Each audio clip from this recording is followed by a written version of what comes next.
First இங்க join பண்ணும்போது எனக்கு வந்து எக்ஸ்போர்ட் பத்தி என்ன தெரியும்னா, சத்தியமா எதுவும் தெரியாது. இங்க இருந்து ஃபாரின் கண்ட்ரிக்கு குட்ஸ் செல் பண்றதுங்கிற ஒரு பேசிக் கான்செப்ட்ஸ் மட்டும் தான் தெரியும்.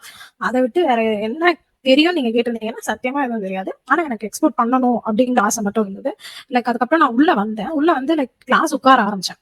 அத ஃபர்ஸ்ட்ல இருந்து சார் நடத்துற விதம் எப்படி இருந்துச்சுன்னா, ஒரு செமினார் மாரி அப்பல்லாம் இருக்காது. ஒரு காமெடி சொல்லி நமக்கு எந்த அளவுக்கு தேவையோ, அந்த அளவுக்கு அத ஒரு ஃபன்னாவே கொண்டு போவாங்க. எல்லாருக்குமே புரியும்.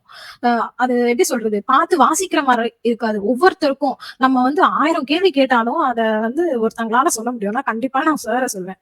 பிகாஸ் ஈவன் நானா அந்த அந்த பக்கம் கூட யோசிக்க முடியாது. அந்த மாரி ஒரு ஆளு. அண்ட் நான் இதுவரைக்கும் பார்த்ததுல வந்து, நான் கிராஸ் பண்ணி வந்த இதுல சார் மாரி ஒரு ட்ரெய்னர் எனக்கு லைஃப்ல கிடைக்கவே இல்ல.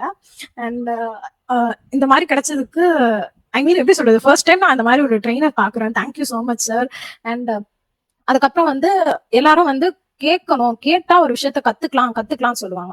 பட் இங்க வந்து தான் நான் வந்து தெரிஞ்சுக்கிட்டேன். இல்ல ஒரு விஷயத்த கேட்டா மட்டும் கத்துக்க முடியாது. ஒரு விஷயத்த எக்ஸிக்யூட் பண்ணி பார்க்கணும்.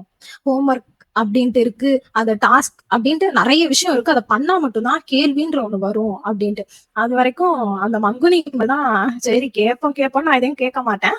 பட் இருந்தாலும் அப்படி ஒரு இது அது எல்லாத்தையுமே மாத்துன ஒரு இடம்.